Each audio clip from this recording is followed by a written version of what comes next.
Doctor ortho, अब दर्द भी घुटने टेकेगा। 21 जून देश भर के लाखों छात्र एक बार फिर परीक्षा केंद्रों की ओर बढ़ेंगे। हाथ में एडमिट कार्ड होगा, आंखों में सपने होंगे और दिल में वही उम्मीद होगी कि इस बार उनकी मेहनत का फैसला सिर्फ उनकी कॉपी करेगी, कोई पेपर लीक नहीं। लेकिन इस परीक्षा से पहले एक और लड़ाई छिड़ गई है।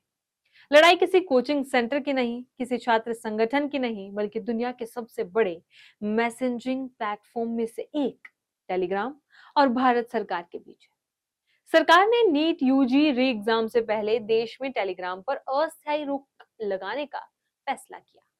तर्क दिया गया कि पेपर लीक, फर्जी प्रश्न पत्र और संगठित धोखाधड़ी को रोकना जरूरी है। लेकिन जैसे ही ये फैसला सामने आया, सवालों का तूफान उठ खड़ा हुआ। क्या एक ऐप को बंद करके पेपर लीक रोका जा सकता है? क्या सिर्फ टेलीग्राम ही जिम्मेदार है? और सबसे अहम सवाल, क्या सरकार किसी भी ऐप को बंद कर सकती है? अगर हाँ, तो किस कानून के तहत, और अगर नहीं तो इसकी सीमाएं क्या है? आज की कहानी सिर्फ टेलीग्राम की नहीं है, ये कहानी है सुरक्षा और स्वतंत्रता के बीच उस पतली रेखा की जिस पर डिजिटल भारत चल रहा है। नमस्कार, मैं कीर्ति भारद्वाज, चैनल 4 न्यूज इंडिया पर आप सभी का स्वागत है। कल्पना कीजिए, एक शहर में कुछ अपराधी मोबाइल फोन का इस्तेमाल करके अपराध करते हैं। क्या उसका समाधान पूरे शहर के मोबाइल नेटवर्क को बंद कर देना होगा, या फिर अपराधियों को पकड़ना होगा? यही सवाल आज टेलीग्राम को लेकर पूछा जा रहा है। नीट यूजी पेपर लीक विवाद के बाद सरकार ने परीक्षा से पहले टेलीग्राम पर अस्थायी रोक लगाने का फैसला किया। सरकार का मानना है कि ऐसे प्लेटफॉर्म पर फर्जी पेपर, अफवाहें और ठगी के नेटवर्क सक्रिय रहते हैं। लेकिन आलोचकों का कहना है कि इंटरनेट की दुनिया में सिर्फ टेलीग्राम ही ऐसा मंच नहीं है जहां जानकारी साझा की जाती है। व्हाट्सएप है, फेसबुक है, इंस्टाग्राम है, डिस्कॉर्ड है, सैकड़ों वेबसाइट्स हैं। तो फिर कार्रवाई सिर्फ टेलीग्राम पर क्यों? यहीं से शुरू होता है विवाद। टेलीग्राम ने भी इस फैसले पर सवाल उठाया। कंपनी के संस्थापक और सीईओ पावेल ड्यूरोव ने दावा किया कि कई देशों में टेलीग्राम की इंटरनेट कनेक्टिविटी प्रभावित की जा रही है। उन्होंने ये भी आरोप लगाया कि भारत में रिलायंस इंडस्ट्रीज, जी हाँ, रिलायंस इंडस्ट्रीज पर उन्होंने आरोप लगाया कि रिलायंस इंडस्ट्रीज टेलीग्राम की कनेक्टिविटी में दखल दे रही है। हालांकि इन आरोपों की आधिकारिक पुष्टि तो नहीं हुई है। ना तो सरकार ने इन्हें स्वीकार किया है और ना ही रिलायंस ने। लेकिन आरोपों ने बहस को और बड़ा बना दिया है। अब चर्चा सिर्फ पेपर लीक की नहीं रही, अब सवाल डिजिटल अधिकारों और इंटरनेट की स्वतंत्रता तक पहुंच चुका है। लेकिन इससे पहले कि हम भावनाओं में बह जाएं, आइए कानून की किताब खोलते हैं। क्योंकि भारत में किसी ऐप को बंद करने का फैसला सिर्फ राजनीतिक नहीं, कानूनी प्रक्रिया का हिस्सा होता है। इस पूरी कहानी का सबसे अहम किरदार है आईटी एक्ट 2000 की धारा 69A। सुनने में तकनीकी लगता है, लेकिन यही वो कानून है जिसने पहले टिकटॉक को रोका, सैकड़ों चीनी ऐप्स को बैन किया, और यही सरकार को ये शक्ति देता है कि वो किसी वेबसाइट, ऐप, लिंक, चैनल या ऑनलाइन सामग्री तक पहुंच रोक सके। लेकिन यहाँ एक महत्वपूर्ण बात समझनी होगी। ये शक्ति असीमित नहीं है। सरकार किसी ऐप को सिर्फ इसलिए बंद नहीं कर सकती क्योंकि उसे वो पसंद नहीं है। कानून इसके लिए कुछ स्पष्ट आधार तय करता है। धारा 69A के मुताबिक सरकार तभी किसी ऑनलाइन प्लेटफॉर्म पर रोक लगा सकती है जब उसे लगे कि ऐसा करना जरूरी है, भारत की संप्रभुता और अखंडता की रक्षा के लिए, राष्ट्रीय सुरक्षा के लिए, विदेशी देशों के साथ संबंध बनाए रखने के लिए, और सार्वजनिक व्यवस्था बनाए रखने के लिए, या अपराध को उकसाने से रोकने के लिए। यानी सवाल सिर्फ ये नहीं है कि प्लेटफॉर्म पर गलत काम हुआ या नहीं, सवाल ये भी है कि क्या ये गलत काम इतना गंभीर था कि पूरे प्लेटफॉर्म तक पहुंच रोकना जरूरी हो गया।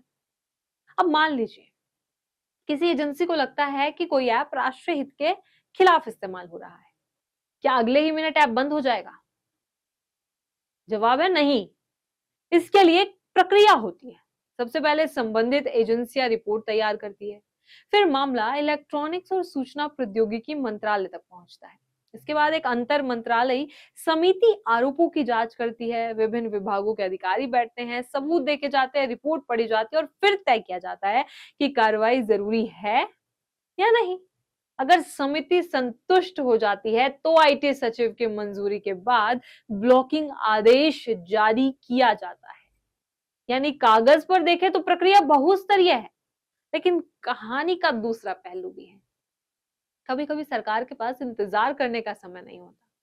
दंगा भड़क सकता है, आतंकी हमला हो सकता है, साइबर अपराध बढ़ सकता है, या फिर परीक्षा से कुछ घंटे पहले पेपर लीक का खतरा सामने आ सकता है। ऐसे मामलों के लिए कानून में इमरजेंसी प्रावधान मौजूद है। सरकार तत्काल अंतरिम आदेश जारी कर सकती है, पहले रोक लगाई जा सकती है, बाद में समीक्षा की जाती है। लेकिन यहां भी एक शर्त है, हर इमरजेंसी आदेश की बाद में जांच होनी चाहिए। यानी इमरजेंसी भी कानून से ऊपर नहीं है। अब आते हैं सबसे दिलचस्प सवाल पर, क्या पूरे ऐप को बंद करना जरूरी था? कानून में एक सिद्धांत है, प्रोपोर्शनलिटी, हिंदी में कहें तो आनुपातिकता। इसका मतलब है कि सरकार का कदम खतरे के अनुपात में होना चाहिए। अगर समस्या सिर्फ 10 चैनलों में है तो पहले उन 10 चैनलों को बंद करना चाहिए। अगर समस्या 100 चैनलों में है तो उन पर कार्रवाई होनी चाहिए। लेकिन अगर खतरा इतना व्यापक है कि पूरे प्लेटफॉर्म का इस्तेमाल हो रहा हो और प्लेटफॉर्म सहयोग ना कर रहा हो, तब सरकार बड़े कदम उठा सकती है। यही वो कानूनी कसौटी है जिस पर टेलीग्राम प्रतिबंध को परखा जाएगा। क्योंकि एक ऐप सिर्फ ऐप नहीं होता। आज टेलीग्राम पर लाखों लोग पढ़ाई करते हैं, नोट साझा करते हैं, ऑनलाइन क्लास चलाते हैं, व्यापार करते हैं, नौकरियों की जानकारी लेते हैं। कई छोटे व्यवसाय अपने ग्राहकों तक पहुंचने के लिए टेलीग्राम चैनलों का भी उपयोग करते हैं। ऐसे में पूरे प्लेटफॉर्म पर रोक का असर सिर्फ संदिग्ध लोगों पर नहीं पड़ता, उनका असर आम नागरिकों पर भी पड़ता है। और यही कारण है कि ये मामला संविधान से जुड़ जाता है। भारत का संविधान अनुच्छेद 19(1)(a) के तहत अभिव्यक्ति की स्वतंत्रता देता है, यानी बोलने, लिखने और जानकारी साझा करने का अधिकार। डिजिटल युग में यह अधिकार इंटरनेट से जुड़ गया है। आज सोशल मीडिया सिर्फ मनोरंजन नहीं है, यह संवाद का माध्यम है, व्यापार का माध्यम है, शिक्षा का माध्यम है। इसलिए किसी ऐप पर रोक सीधे नागरिक अधिकारों को प्रभावित करती है। लेकिन कहानी यही खत्म नहीं होती, क्योंकि संविधान का अनुच्छेद 19(2) सरकार को कुछ परिस्थितियों में उचित प्रतिबंध लगाने की अनुमति भी देता है। यानी अधिकार और प्रतिबंध दोनों साथ साथ चलते हैं। सुप्रीम कोर्ट भी इस बहस पर अपनी राय दे चुका है।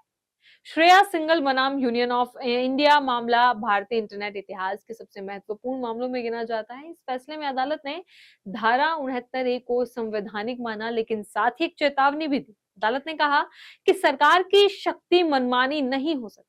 हर आदेश के पीछे वैध कारण होना चाहिए, हर कार्रवाई कानूनी प्रक्रिया के तहत होनी चाहिए और हर प्रतिबंध की समीक्षा संभव होनी चाहिए। यानी सरकार के पास शक्ति है, लेकिन जवाबदेही भी है। सरकार की तरफ से देखें तो उसकी दलील भी कमजोर नहीं है। 22 लाख छात्र, लाखों परिवारों की उम्मीदें, करोड़ों रुपए की तैयारी। अगर फर्जी पेपर लीक की अफवाहें फैलती हैं तो सबसे ज्यादा नुकसान छात्रों का होता है।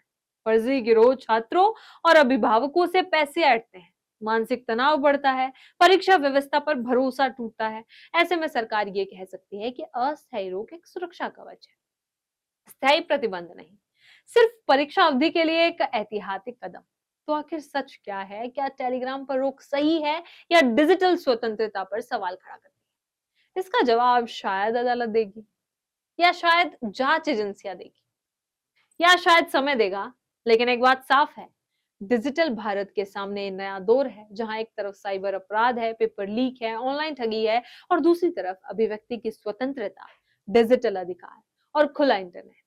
सरकार की जिम्मेदारी सुरक्षा सुनिश्चित करना है, नागरिकों का अधिकार स्वतंत्रता बनाए रखना है, और लोकतंत्र की असली परीक्षा यही है कि इन दोनों के बीच संतुलन कैसे बनाया जाए। क्योंकि अगर सुरक्षा नहीं होगी तो विश्वास नहीं बचेगा, और अगर स्वतंत्रता नहीं होगी तो डिजिटल लोकतंत्र अधूरा रह जाएगा। इसी तरह खबरों के लिए बने रहें चैनल 4 न्यूज़ इंडिया के साथ। डॉक्टर ऑर्थो, अब दर्द भी घुटने टेकेगा।